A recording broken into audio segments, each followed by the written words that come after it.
Welcome my YouTube channel ज्ञान सागर में आपका स्वागत है। आज आपको हम वर्ग दसम का कुछ ऑब्जेक्टिव क्वेश्चन आपके सामने हम प्रस्तुत करने जा रहे हैं। तो क्वेश्चन जो है यह आपके एग्ज़ाम बिहार बोर्ड में 2026 में जो होने वाला है उसके लिए एक VVI वेरी इम्पोर्टेंट क्वेश्चन आपके लिए प्रस्तुत किया जा रहा है। तो पहला क्वेश्चन ये जो है आपका हिंदी चैप्टर का है, हिंदी से मिक्स क्वेश्चन है और जो भी इसमें सब ऑब्जेक्टिव क्वेश्चन आपको दर्शाया गया है। तो पहला इसमें क्वेश्चन है कि बुद्धिज्म एवं कम्युनिज्म के लेखक कौन है। तो बुद्धिज्म एवं कम्युनिज्म के जो लेखक हैं वो हैं बाबा भीमराव अंबेडकर, इसलिए आंसर आपका सी करेक्ट आंसर होगा। क्वेश्चन नंबर 2 है। क्वेश्चन नंबर 2 ध्यान से देखिए, इसमें लिखा हुआ है कि संख्यावाचक विशेषण क्या है। इसमें संख्यावाचक विशेषण जो है इसमें से कौन सा इसका उदाहरण दिया हुआ है। तो संख्या का मतलब होता है नंबर या डिजिट, जैसे 1 2 3 4। उसी तरह इसमें जो दिया है काला कोई संख्या नहीं होता है, थोड़ा कोई संख्या नहीं, अधिक भी सही है। इसमें जो है 4 जो है वो आपका संख्या है, इसलिए आपका आंसर इसमें एक करेक्ट हो जाएगा। यानी संख्यावाचक विशेषण उसे कहते हैं जो संख्या को प्रदर्शित करता है, उसे संख्यावाचक विशेषण कहते हैं। क्वेश्चन नंबर 3 है। क्वेश्चन नंबर 3 कह रहा है कि नान काना साहब का संबंध किससे है। नान काना साहब का संबंध आपके बुक में दिया हुआ है, और ये नान काना साहब जो जगह है यह एक प्रकार का स्थान है। यह अब यहाँ नहीं है, यह अब पाकिस्तान में चला गया है। यह स्थान जो अब यहाँ नहीं है, पाकिस्तान में चला गया है। नान काना साहब का जो संबंध है वो गुरु नानक जी से है। तो क्वेश्चन 3 का आपका जो सुटेबल आंसर होगा वह ए होगा। क्वेश्चन नंबर 4 का रहा है। क्वेश्चन नंबर 4 है कि नाखून हमारी के पहचान है, शेष अवशेष है। नाखून हमारी के अवशेष है, यानी नाखून किसका अवशेष है। यानी पहले के ज़माने में मानव जो है वह एक प्रकार का जानवर की तरह जीवन व्यतीत, जानवर के अवशेष। तो ये पशुता के रूप में रहता था।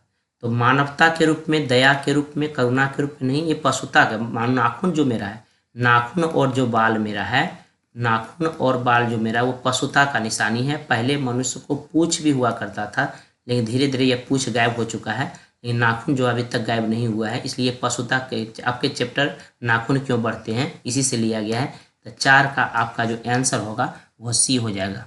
क्वेश्चन नंबर 5 है। क्वेश्चन नंबर 5 का रहा है कि आरंभिक हिंदी का साहित्य मिलने लग जाता है। यानी आरंभिक हिंदी का साहित्य कब से मिलने लग जाता है। आरंभिक हिंदी का साहित्य जो है 8वीं से 9वीं शताब्दी से यह मिलना शुरू हो जाता है, इसलिए 5 का आंसर आपका हो जाएगा बी। क्वेश्चन नंबर 6 है कि अमरकांत जी का जो जन्म हुआ है वह कब हुआ है। अमरकांत का जन्म कब हुआ है। अमरकांत जी का जन्म में हुआ है, तो कब हुआ है। तो अमरकांत जी का जो जन्म हुआ है 1925 में हुआ था, इसलिए 6 का आंसर आपका बी जो है वो करेक्ट हो जाएगा। क्वेश्चन नंबर 7 आइए।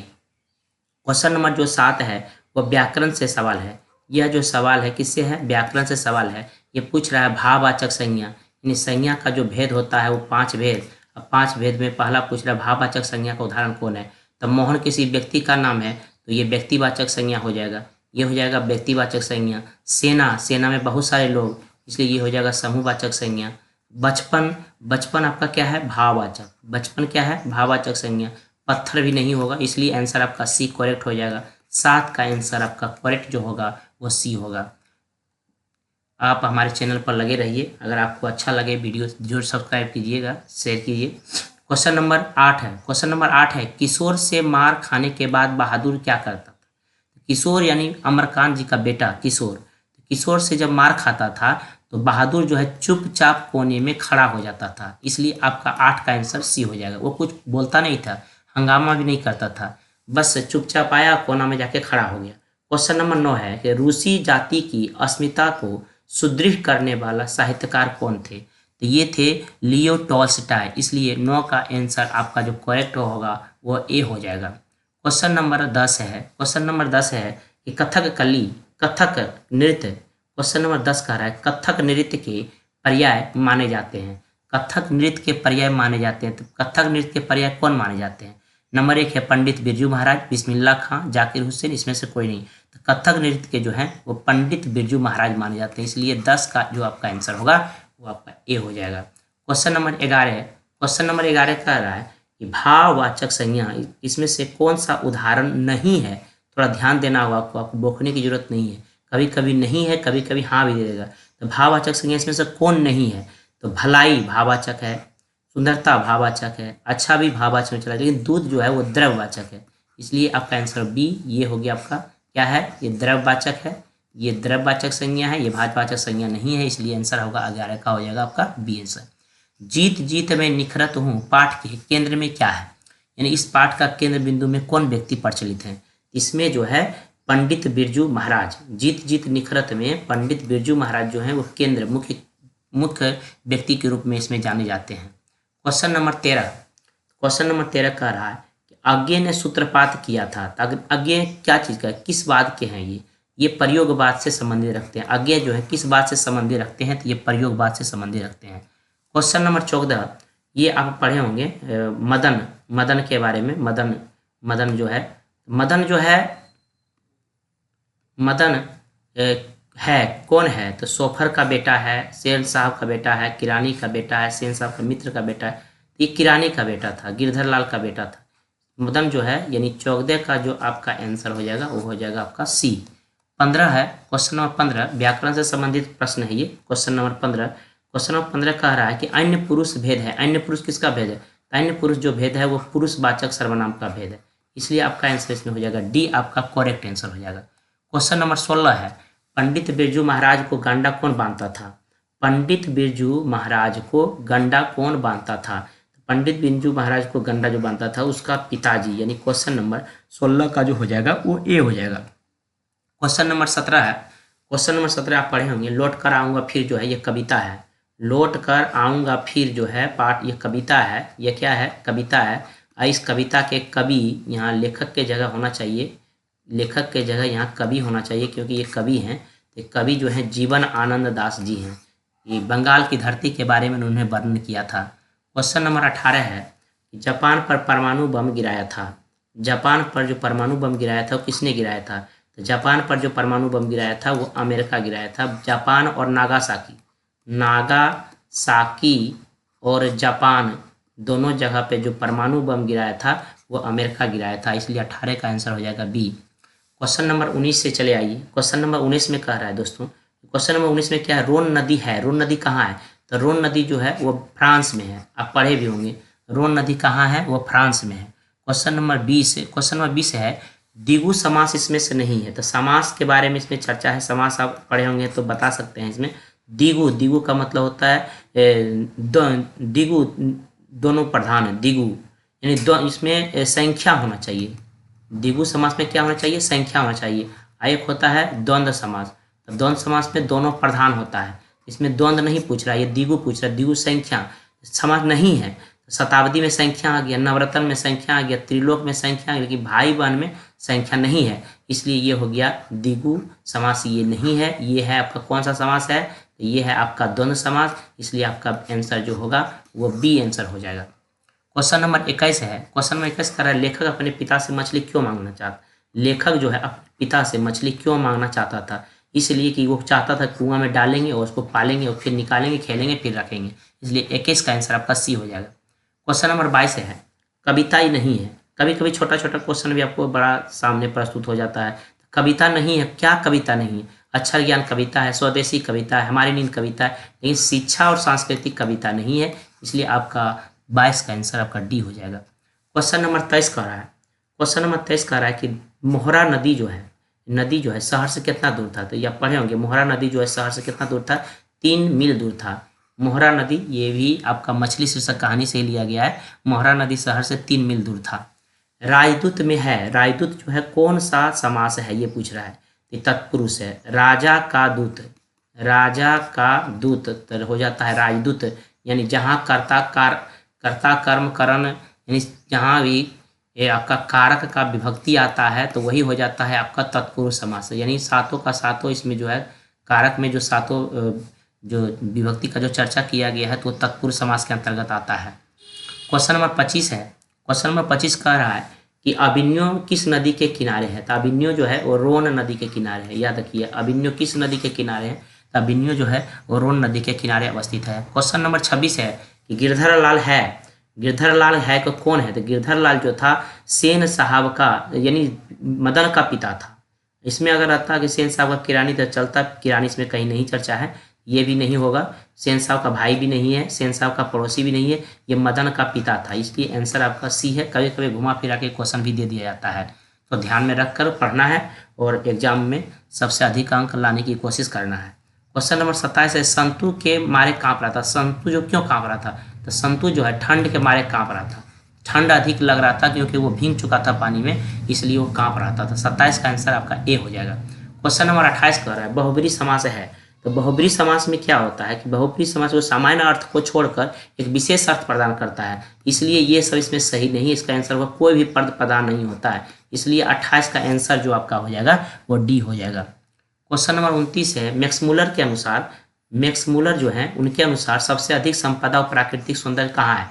सबसे अधिक प्राकृतिक सौंदर्य जो है उन्होंने जो वर्णन किया था वो डी यानी भारत में, भारत के बारे में उन्होंने चर्चा किया था। क्वेश्चन नंबर 30 है, कमरुद्दीन का जन्म हुआ था। कमरुद्दीन का जन्म कहाँ हुआ था? कमरुद्दीन का जन्म कहाँ हुआ था? कमरुद्दीन का जन्म जो हुआ वो बिहार में, यानी क्वेश्चन नंबर 30 का आंसर हो जाएगा आपका बी करेक्ट हो जाएगा। क्वेश्चन नंबर 31 है कि व्यंजन संधिश में से कौन नहीं है? तो व्यंजन संधिश में से कौन नहीं है ये पूछ रहा है। तो व्यंजन संधिश में से जो है पुनर्जन्म जो दिया हुआ है, ये 31 का जो आंसर आपका होगा ये पुनर्जन्म व्यंजन संधि नहीं है, बाकी ये व्यंजन ये भी व्यंजन, ये तो इनमें सभी लिख दिया है, इसलिए आंसर आपका ए करेक्ट आंसर होगा। 31 का आंसर आपका ए करेक्ट आंसर होगा। क्वेश्चन नंबर 32 का रहा है, क्वेश्चन नंबर 32 है कि बिस्मिल्ला खां के परदादा उस्ताद सलार हुसैन का निवासी थे। बिस्मिल्ला खां के परदादा उसका सलार हुसैन खां कहाँ के निवासी थे? तो ये जो थे डुमराव के निवासी थे। 32 का आंसर आपका हो जाएगा ए। क्वेश्चन नंबर 33 है, क्वेश्चन नंबर 33 क्या कह रहा है? क्वेश्चन नंबर 33 है कि मछली कहानी के लेखक हैं। तो मछली कहानी के लेखक आप पढ़े होंगे, मछली कहानी के जो लेखक थे विनोद कुमार शुक्ल हैं। मछली कहानी के लेखक विनोद कुमार शुक्ल हैं, इसलिए 33 का आंसर आपका हो जाएगा डी। धर्मात्मा का संधि विच्छेद क्या होगा? क्वेश्चन नंबर 34 चले आइए, धर्मात्मा का सही संधि विच्छेद क्या होगा? धर्मात्मा का संधि सही विच्छेद धर्म जोड़ आत्मा, इसका सही संधि विच्छेद धर्म जोड़ आत्मा, इसलिए आंसर आपका डी जो हो जाएगा 34 का करेक्ट हो जाएगा। क्वेश्चन नंबर 35 है कि जन्म से ही पागल थी।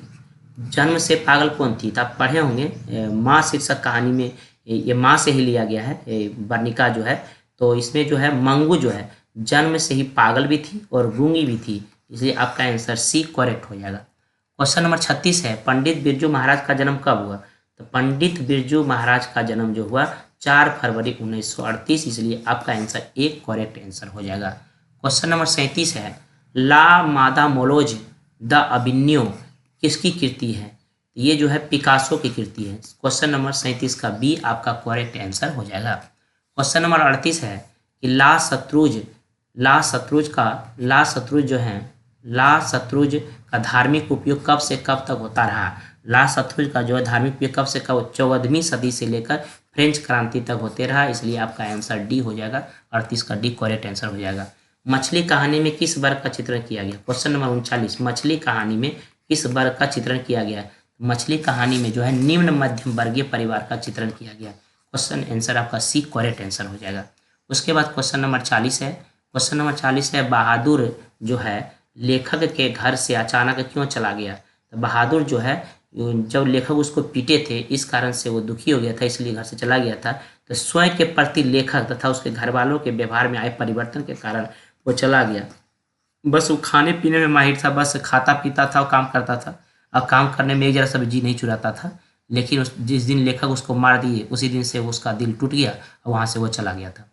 क्वेश्चन नंबर 41 है, क्वेश्चन नंबर 41 कह रहा है कि सहजात वृत्तियाँ किसे कहते हैं? तो सहजात वृत्ति जो है अनजान स्मृति को कहते हैं, इसलिए 41 का आपका करेक्ट जो आंसर हो जाएगा वो बी हो जाएगा। नागरी लिपि के आरंभिक लेख हमें कहाँ से प्राप्त होते हैं? नागरी लिपि के आरंभिक अभिलेख हमें कहाँ से प्राप्त होते हैं? तो नागरी लिपि के आरंभिक अभिलेख हमें दक्षिण भारत से प्राप्त होते हैं, इसलिए 42 का आंसर आपका सी हो जाएगा। Pandit Birju Maharaj, question number 43, question number 43 क्या करा? पंडित बिरजू महाराज लखनऊ घराने की किस पीढ़ी के कलाकार हैं?